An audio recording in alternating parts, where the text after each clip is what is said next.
Toby was reported to us by a lovely lady in the area who found him, and we immediately rushed to rescue him because we knew that if he fell into the rice field, he wouldn't be able to get up, and farmers here don't like when dogs fall into the rice fields and disturb their plantation because that's how they make their money. We rushed him to the clinic where it was discovered that he had a fractured hip bone, a fractured leg, but worst of all, he had a fractured spine as well. Toby, show me your face. Toby! Come on. You're okay. Yeah, don't bite me, okay? It's okay. Like you don't want to look. Hey. You don't want to look? Hey. You're okay. You're okay. Guys, I'm with Toby today, so you can see that he's still quite shy and quite reserved and stuff like that. It's very difficult. He's on the bottom, and it's very difficult for me to go down like I used to, and sit inside the kennel, or go down and sit on the floor and be with him because of my foot. I actually can't. I can go up the stairs, but going down is a whole different technique. So I can't really go down to get to him. I'm going to speak to the vets about maybe putting him upstairs in a top kennel so I can actually reach in and get to him and stuff like that. Okay. I'm not gonna hurt you. Good boy. Toby was very shut down. He was very confused and scared, and he didn't know what was happening to him. All he knew was that he couldn't walk, and people had picked him up, and now he was in a very strange place. Right, still unpredictable. Right, if he feels like he's hiding behind a towel, then he feels like that's a safe place to be. You know what I mean? When I came in today, he wasn't backed up against the wall. He was actually lying down, facing outwards. And then of course, when I came in to want to pet him, and then he kind of got up, and then he tried one time only to roll himself, but he didn't do it. And then he just came back here, and now he has accepted. It seems that Toby today has kind of regressed a little bit. It's gone a little bit backwards, and I'm told that basically he went backwards and we've got to start from scratch. But let's see, right? Working with shut down dogs takes a lot of understanding, patience, and time. We cannot go straight in and handle them because we know that they're going to bite us, and we need to give them the space to decompress so that we can work with them. Sometimes it's a little bit difficult to work with dogs that are shut down because you can take 3 steps forward and all of a sudden take another 2 steps backwards. And we just have to be really patient, be full of empathy, and understand exactly where these dogs are coming from and how they're thinking to be able to work with them and get them across the threshold, to get them to understand that we are not there to hurt them, we are actually there to help them. The thing about Toby is that we don't know his past. We don't know whether he had an owner, whether he had a family, or whether he was a stray dog on the street. We have a feeling that he actually did have an owner because he's not as aggressive as what the normal street dogs are here in Bali when they don't have owners. It's a little bit frustrating actually that he's gone backwards, but what can you do?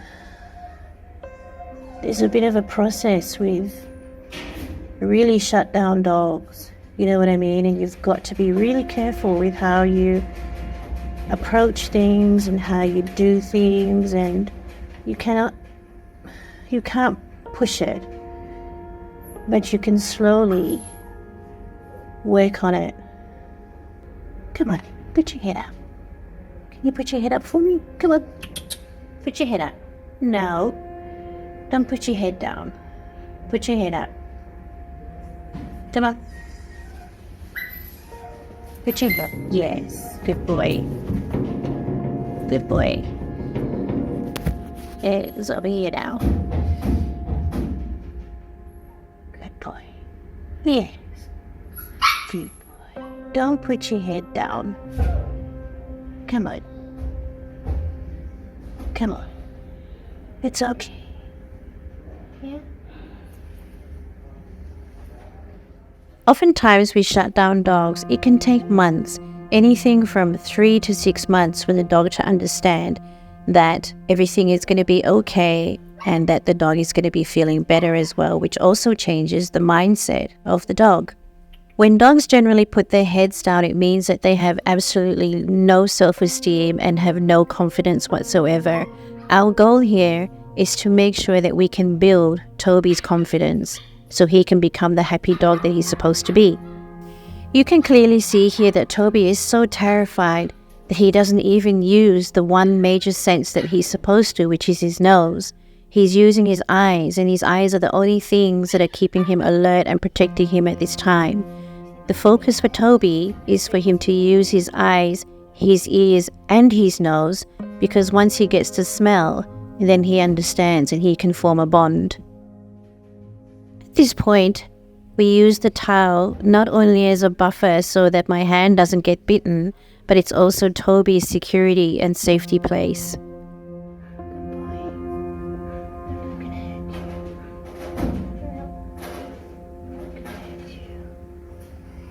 See?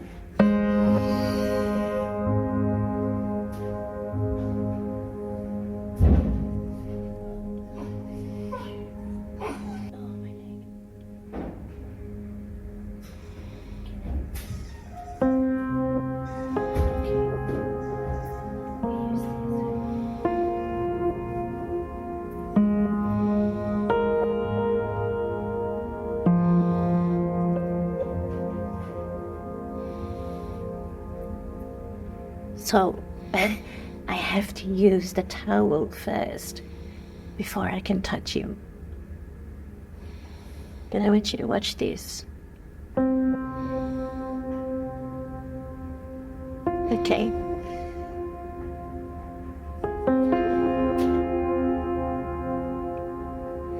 Baby, trust me.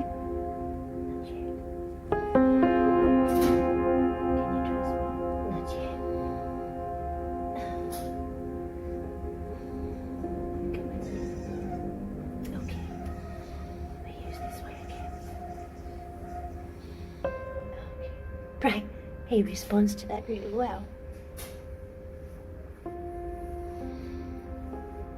But that's how it's gotta go first, right? Gently. No one's gonna hurt you. Good boy. Come here. Come here. Toby was also diagnosed with fungus. You can see his skin, there's hair missing. There's also hair missing from his ears. So he was diagnosed with fungus and also with scabies.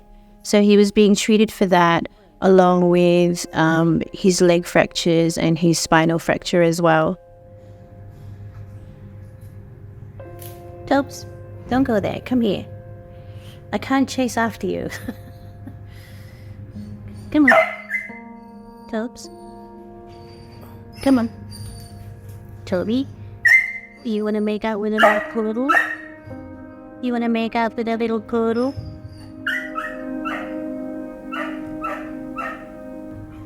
Good boy. See, we're all working together with him. So he doesn't freak out too much. Apparently he's got good taste though, he likes poodles.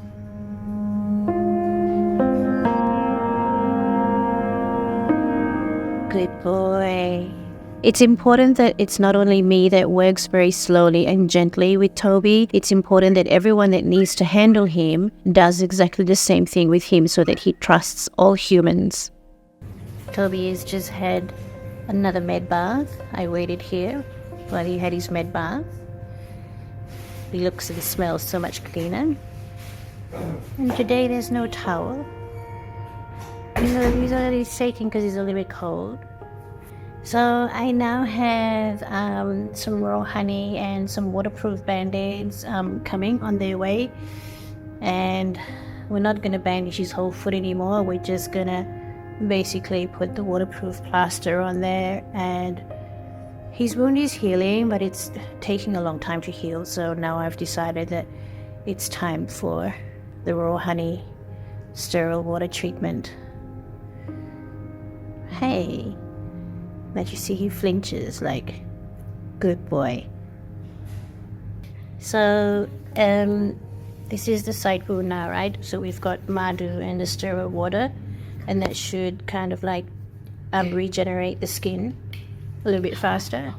And we're cutting his nails. He's had a bath today, which is great. This little madam here is coming home.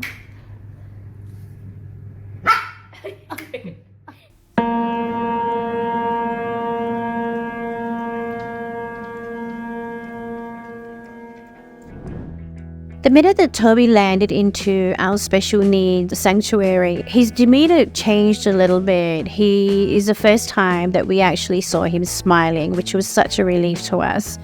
We really thought that this dog was going to be so shut down for such a long time and nobody was going to be able to work with him, etc., etc. But it was very promising for us to see him smile. And the first thing that he did was drag himself around the garden and move his limbs and run around and smile and hang his tongue out on the beautiful day that he entered. At that point, we hadn't introduced him to anyone yet because, you know, we wanted him to understand that this was going to be his new home.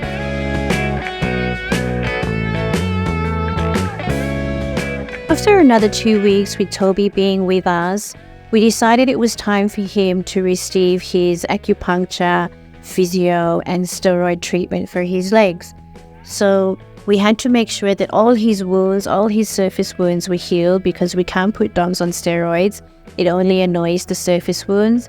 So we had to wait another 2 weeks for him to settle in and heal up.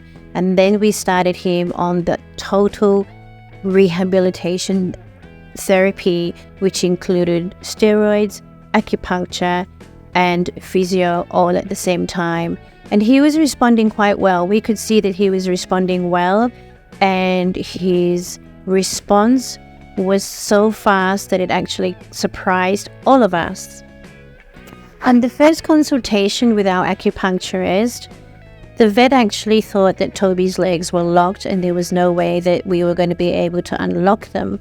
We had to realize though that Toby now hadn't used his legs for up to 6 to 7 weeks, which means that the muscles would have retracted, they would have become shorter, and we had to start with the physio for him to be able to heal and start walking properly. It's important to keep in mind that at this point, we still had no idea and no belief that Toby could actually bend his leg. And this gave us hope that he was going to respond well to physio more than anything else.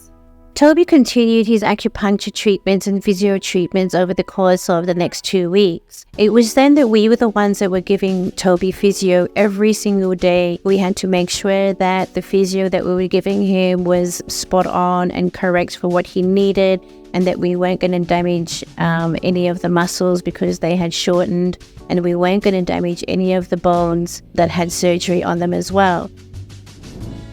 However, we also noticed that Toby was still inside his shell. He wasn't quite fully out to be the dog that he was supposed to be. He was still reserved, still ran away from people, and still didn't really want to walk too much. Because by that time, we changed our minds and we felt that yes, Toby can actually walk.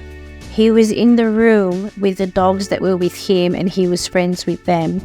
We needed to be able to transition Toby to meet the rest of the crew, which is in the other room, to be able to go out into his wheelchair in the garden with the other dogs. Once Toby was in the garden, there was a next level of happiness as well. We could see that we had unlocked something else in him, but we still hadn't unlocked the full potential of Toby.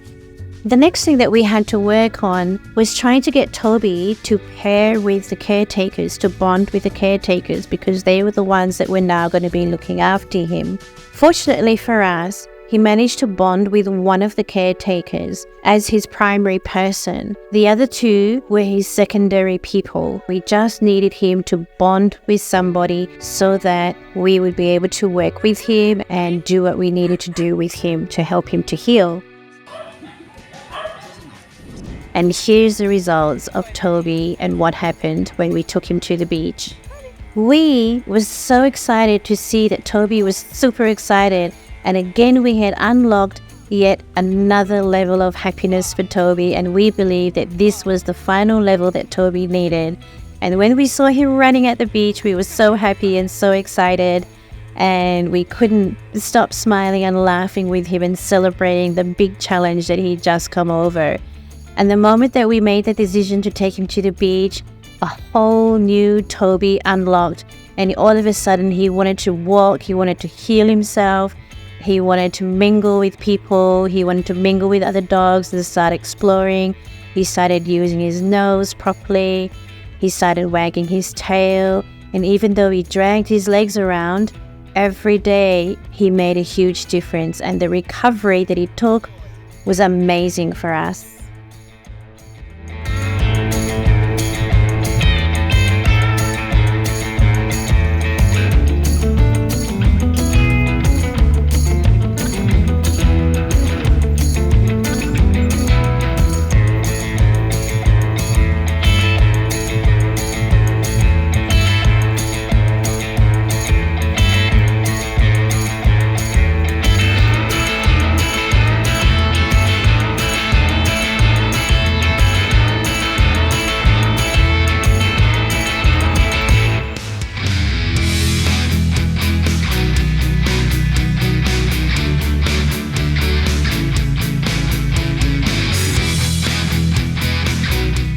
Toby's story is one that we should never give up. In Toby, we can see that if you keep going and you find the right tools to unlock someone's happiness and what they need and understand everything about them, that there's a chance for them to live and be happy. And this is exactly what we did with Toby. In our special needs sanctuary, there is no pressure for them to heal as fast as they needed to. The only thing that we promise these dogs is to understand them and give them everything that they need to heal and become better. Toby today doesn't need a wheelchair. He walks, he runs, he plays, he's happy, and he's a dog that we knew that he could be at the end of the day. Toby is available for adoption. It's very hard for any special needs dogs to be adopted in Bali. There's probably 5 out of 1 million that would even consider a case like Toby. So we are opening adoptions for Toby so he can go and live a good life. For anyone interested in adopting Toby, please email us for inquiries.